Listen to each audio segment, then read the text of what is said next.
Okay, and I had this image that I was screwing around with the history settings on. I'm going to try an experiment. Let's see if it works. You know, that's the final output right there. But I took a snapshot of it just recently. I just recently took a snapshot of what I modified. But here's the original image, but I neglected to duplicate the layer. So I'm going to go ahead and do that now, and I'm going to see if I can revert back to it.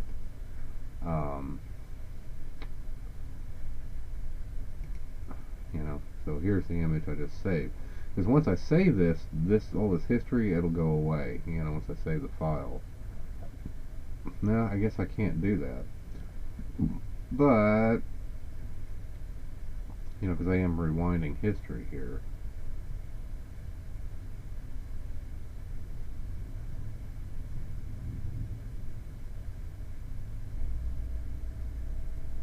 Let's see.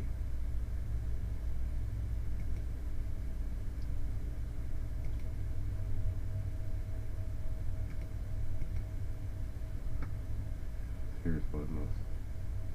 Well, I don't know. Oh, I did that at some other point in time. Well, what I could do.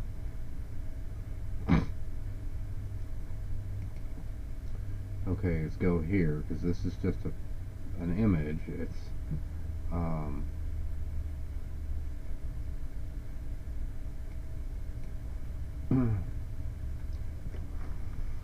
let me see if I can do this.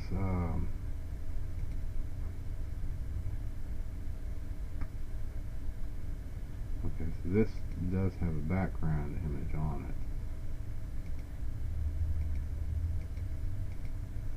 So that's the original.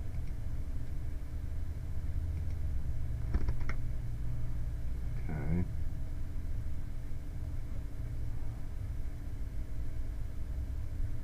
And that's our mod. So now I just copied our modification to this new layer here.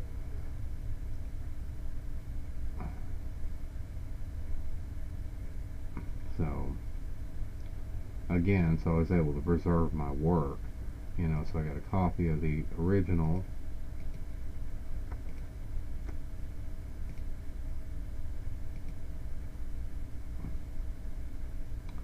Image, my modification, and this for shits and giggles.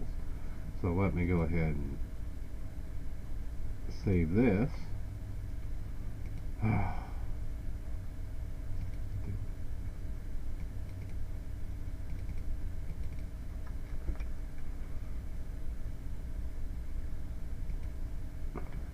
Like that as a PlayStation file. So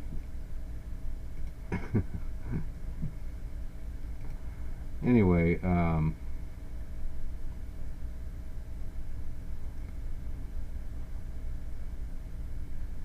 this was some fun I was having, transform. If you go, transform, you can actually select something to transform by pressing Control T. So, like for example, if I go, select this layer here,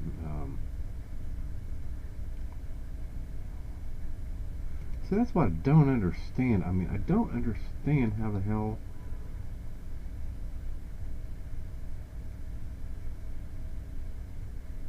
how I was selecting objects earlier. Because I know there was a way I can, select the objects on layer. Maybe it's I mean, a lot of these Control, Shift, and Alt keys, do various things. But like I said, I mean, I just don't recall having to go in and use special selection tools.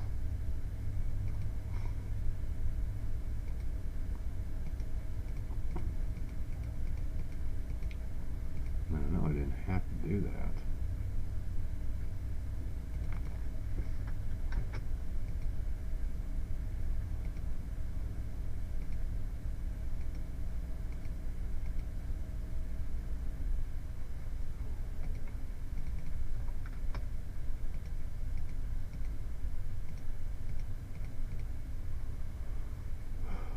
But anyway, you can press Control T, okay, and that gives you the ability, you know, to rotate it, you know, an object that you selected, or, you know,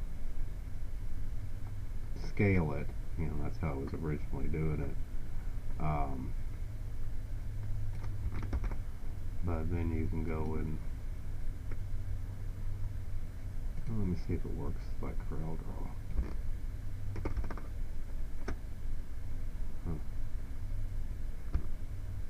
You know, if you hold Control, it will actually skew it like that.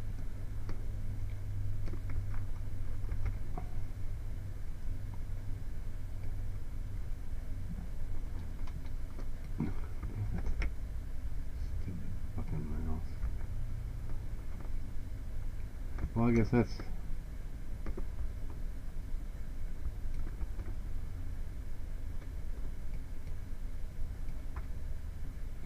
Okay, now let's just shift it around its axis.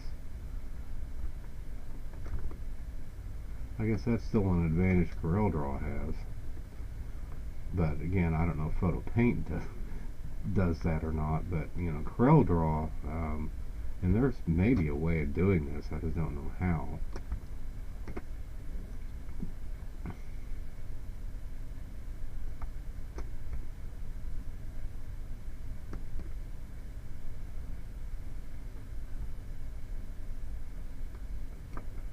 But at any rate, in CorelDRAW, you know, if you hold the Shift key, I could keep it an identical copy when I flipped it, you know, so it's an identical size, but I can't seem to do that here. That's really handy in CorelDRAW to be able to do that. I mean, I use that all the fucking time. I don't know if Photo Paint does it. Again, I'm not as experienced at Photo Paint, because you know, it's been like 11 years since I went through Photo Paint training, so I forgot most of it. Anyway, I just thought I'd show you that.